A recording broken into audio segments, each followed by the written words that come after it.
ശബരിമലയിലെ സ്വർണ്ണപ്പാളികളുമായി ബന്ധപ്പെട്ട വിവാദം പുതിയ തലങ്ങളിലേക്ക് കടക്കുകയാണ്. ദേവസ്വം ബോർഡിനെയും സർക്കാരിനെയും പ്രതിക്കൂട്ടിലാക്കി കെ മുരളീധരൻ രംഗത്തേക്ക് വന്നിരിക്കുന്നു. സ്വർണ്ണക്കൊള്ളയുമായി ബന്ധപ്പെട്ട അന്വേഷണത്തിൽ സർക്കാരിന്റെ ഒത്തുകളി തുറന്നു കാട്ടുകയാണ് ഇവിടെ അദ്ദേഹം. ശബരിമലയിലെ സ്വർണ്ണക്കൊള്ളയിൽ ദേവസ്വം മന്ത്രിയെ രക്ഷിക്കാൻ തന്ത്രിയെ പഴിചാരി രക്ഷപ്പെടാനാണ് സർക്കാർ ശ്രമിച്ചുകൊണ്ടിരിക്കുന്നത്. ഈ കള്ളക്കളി ഇനി നടക്കില്ല എന്നും ഭരണത്തിന്റെ തിരശ്ശീലയ്ക്ക് പിന്നിൽ നടക്കുന്നത് വലിയ അഴിമതിയാണെന്നും കെ മുരളീധരൻ വാക്കുകളിൽ മുഴങ്ങുന്നത് കടുത്ത പ്രതിഷേധം തന്നെയാണ്. ഇന്നലെയാണ് തലയൂരനെ CPM തന്ത്രി ഇരയാക്കി ഇട്ടുകൊടുത്തത്. എല്ലാത്തിനും തന്ത്രിയുടെ മൗന അനുവാദം എന്ന SIT കണ്ടെത്തലായിരുന്നു തന്ത്രിയിലേക്ക് ഈ വിഷയത്തിലേക്ക് എത്തിച്ചത്. ഈ വിഷയത്തിൽ പ്രതികരിച്ച അദ്ദേഹം തന്ത്രിയിൽ അവസാനിക്കുമെന്ന് കരുതേണ്ട എന്നും ദേവസ്വം ബോർഡ് ഭരണകർത്താക്കൾ വിചാരിച്ചാൽ മാത്രം സ്വർണം കടത്താൻ കഴിയില്ല എന്നും ഉറപ്പിക്കുകയാണ്.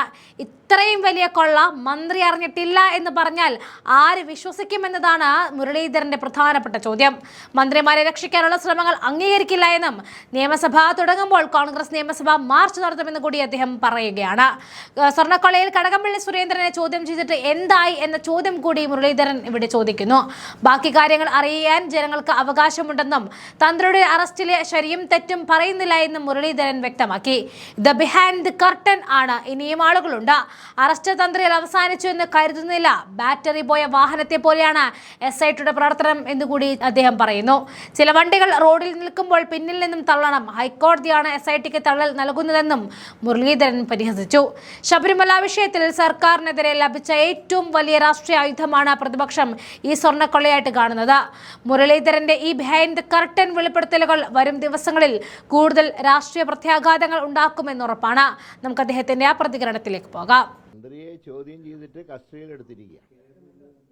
പക്ഷേ ഇപ്പോൾ ഓരോ വിഷയത്തിലും പ്രതികരിക്കേണ്ട കാര്യമില്ല. പക്ഷേ ഇവിടെ ഒരു കാര്യമുള്ളത്, എല്ലാം ഇപ്പോൾ ജയിലിൽ കിടക്കുന്ന 3-4-5 പേരും തന്ത്രിയും ചേർന്നാൽ എല്ലാമായി എന്നാണ് ഗവൺമെൻറ് കരുതുന്നതെങ്കിൽ അത് ഞങ്ങൾ അംഗീകരിക്കില്ല. തന്ത്രിയിൽ ഒതുക്കണ്ട, തന്ത്രിയെ മറയാക്കി മന്ത്രിയെ രക്ഷിക്കാൻ നോക്കണ്ട. തന്ത്രി എന്ത് ചെയ്തു എന്നുള്ളതിനെക്കുറിച്ച് ഞങ്ങൾക്ക് അഭിപ്രായം പറയാൻ കഴിയില്ല. കാരണം ഇത് അന്വേഷിക്കുന്ന ഉദ്യോഗസ്ഥന്മാർക്കാണ് അതിൻ്റെ കാര്യങ്ങൾ ബോധിപ്പിക്കേണ്ടത്. അത് കോടതിയിൽ പറയേണ്ട കാര്യമാണ്. പക്ഷേ ഈ ദേവസ്വം ബോർഡ് ഭരണകർത്താക്കൾ മാത്രം വിചാരിച്ചാൽ ഇങ്ങനെ സ്വർണം കടത്തി കൊണ്ടുപോകാൻ കഴിയുമൊന്നുമില്ല. ഇത് മന്ത്രിമാർ അറിഞ്ഞില്ലെങ്കിൽ പിന്നെ ഇവരെന്തിനാ മന്ത്രിമാരായിരിക്കുന്നത്? അതായത് സ്വന്തം വകുപ്പിന്റെ കീഴിൽ ഒരു കൊള്ള നടക്കുമ്പോൾ അത് കണ്ടുപിടിക്കാൻ മന്ത്രിമാർക്ക് കഴിഞ്ഞില്ല എന്ന് പറഞ്ഞാൽ ആരാ വിശ്വസിക്കുക? പ്രത്യേകിച്ച് മാർക്സിസ്റ്റ് പാർട്ടി പോലത്തെ സംവിധാനത്തിൽ. ഇത് അറസ്റ്റ് ചെയ്തവരെല്ലാം ഒരു പാർട്ടിക്കാരല്ലേ? ആ പാർട്ടിക്കാർ സ്വർണം കടത്തിയത് ബന്ധപ്പെട്ട രാഷ്ട്രീയ പാർട്ടിയും, അതായത് CPM-ഉം അതിന്റെ തലപ്പത്തുള്ളവരും മന്ത്രിയും അറിഞ്ഞില്ല എന്ന് പറഞ്ഞാൽ എല്ലാം തന്ത്രിയിൽ അവസാനിപ്പിക്കാം എന്ന് സർക്കാർ കരുതണ്ട. ഞങ്ങൾ ഏതായാലും സസൂക്ഷ്മം വീക്ഷിക്കുകയാണ്. മന്ത്രിമാരെ രക്ഷിക്കാനുള്ള ഏതെങ്കിലും ശ്രമം നടന്നാൽ അതിനെ ഞങ്ങൾ അംഗീകരിക്കില്ല എന്ന് മാത്രമല്ല, ഇപ്പം 20-ാം തീയതി നിയമസഭ കൂടുന്ന ദിവസം നിയമസഭ മാർച്ചുണ്ട് കോൺഗ്രസിന്റെ നേതൃത്വത്തിൽ. കാര്യങ്ങൾ വീക്ഷിച്ച് വേണ്ടി വന്നാൽ അതിശക്തമായിട്ടുള്ള സമരം കോൺഗ്രസിന്റെയും UDF-ന്റെയും ഭാഗത്തുണ്ടാവും. അല്ല, അത് തന്ത്രിയിൽ ഒതുക്കാൻ നോക്കരുത്. ഞാൻ ചോദിക്കുന്നത്, കടകംപള്ളിനെ ചോദ്യം ചെയ്തിട്ട് എന്തായി? അതറിയാൻ ജനങ്ങൾക്ക് താല്പര്യമില്ലേ? ഇത്രയും വലിയ സ്വർണ്ണക്കൊള്ള നടന്നത് ഒരു മന്ത്രിക്ക് കണ്ടുപിടിക്കാൻ കഴിഞ്ഞില്ല എന്ന് പറഞ്ഞാൽ ആരാ വിശ്വസിക്കുക? പ്രത്യേകിച്ച് മാർക്സിസ്റ്റ് പാർട്ടിയെ പോലത്തെ ഒരു പാർട്ടിയുടെ സംവിധാനത്തിൽ.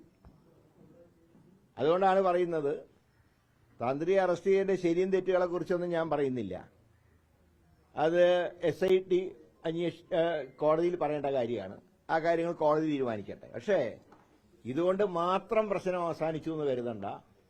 ബിഹൈൻഡ് ദ കർട്ടൻ ഇനിയുണ്ട്, അതും കൂടെ പുറത്തു വരണം. എങ്ങനെ?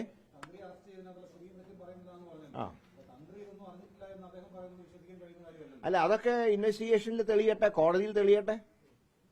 ഞാൻ അദ്ദേഹത്തിനെ അറസ്റ്റ് ചെയ്ത് തെറ്റാന്ന് ഞാൻ പറഞ്ഞില്ലല്ലോ. പക്ഷേ എല്ലാ കാര്യങ്ങളും തന്ത്രിയിൽ കൊണ്ട് അവസാനിപ്പിക്കാന്ന് കരുതണ്ട, അതേ ഞാൻ പറയുന്നുള്ളൂ. അതായത് SITന് രാഷ്ട്രീയമായ ഇപ്പോഴും സ്വാധീനമുണ്ട്, സർക്കാരിന്റെ സ്വാധീനം SIT അതിനെ ചില മാധ്യമ വാർത്തകൾ തന്നെ പറയുന്നത് സർക്കാരിന് അനുകൂലമുള്ള ചില ഉദ്യോഗസ്ഥന്മാരും SIT-യിൽ നുഴഞ്ഞു കയറിയെന്ന് പറയുന്നുണ്ട്. അതെങ്ങനെ കയറി എന്നുള്ളതും കണ്ടുപിടിക്കേണ്ട കാര്യമാണ്. പക്ഷേ കോടതിക്കെതിരെ SIT-യുടെ അന്വേഷണത്തിൽ ഒരു പ്രശ്നമുള്ളതായിട്ട് കണ്ടിട്ടില്ല. കോടതി പറഞ്ഞില്ലായിരുന്നെങ്കിൽ അല്ല, ഹൈക്കോടതി പറഞ്ഞെന്താ, ഇഴഞ്ഞു നീങ്ങുന്നു എന്ന് പറഞ്ഞപ്പോഴല്ലേ പിന്നെയും ഉണർന്നത്.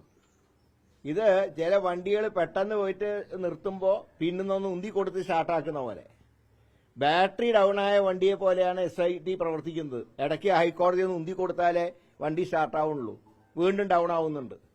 ഹൈക്കോടതി എന്തിനാ തൃപ്തി എന്ന് പറഞ്ഞത്? ആദ്യം അസംതൃപ്തി പറഞ്ഞ് പിന്നെയും കുറച്ച് ആക്ഷനിലേക്ക് നീങ്ങിയപ്പോഴാണ് ഹൈക്കോടതി ശരി മുന്നോട്ട് പോയിക്കോളാൻ പറഞ്ഞു.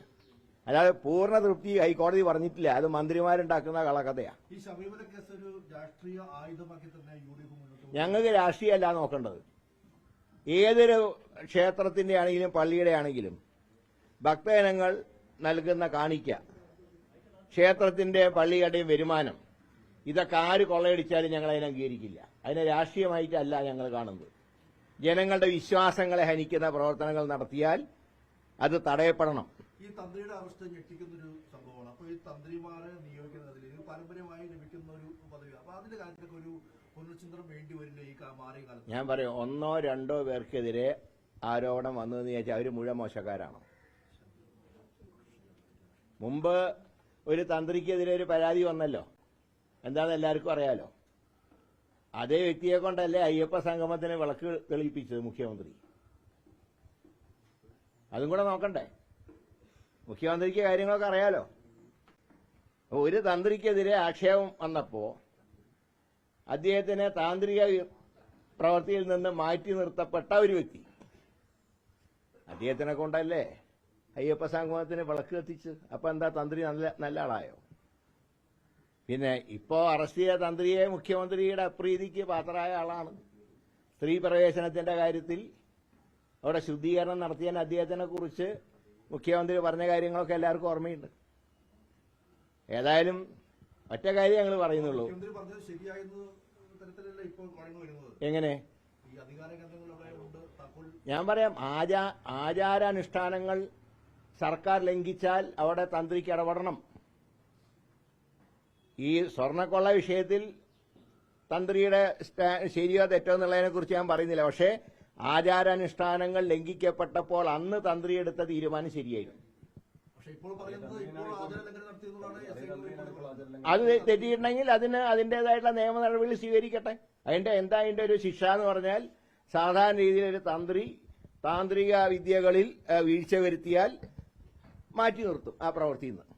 അങ്ങനെ മാറ്റി നിർത്തിയ ഒരു തന്ത്രിയാണ്, മുൻ തന്ത്രിയാണ് അയ്യപ്പ സംഗമത്തിന് വിളക്ക് കത്തിച്ചത്. വരുന്ന നിയമസഭാ സമ്മേളനത്തിലും കോൺഗ്രസ് ഡിവിഷൻ സഭയിലുണ്ട്. തീർച്ചയായിട്ടും യഥാർത്ഥ കള്ളന്മാർ പുറത്തു വരുന്നവരെ ഞങ്ങൾ ഉന്നയിച്ചുകൊണ്ടേയിരിക്കും, സമരം ചെയ്തുകൊണ്ടേയിരിക്കും. UDF സർക്കാർ അധികാരത്തിൽ വന്നാൽ ഇതിനെക്കുറിച്ചൊക്കെ സമഗ്ര അന്വേഷണം നടത്തി അന്നകത്താക്കേണ്ടവർ അന്നകത്താക്കും.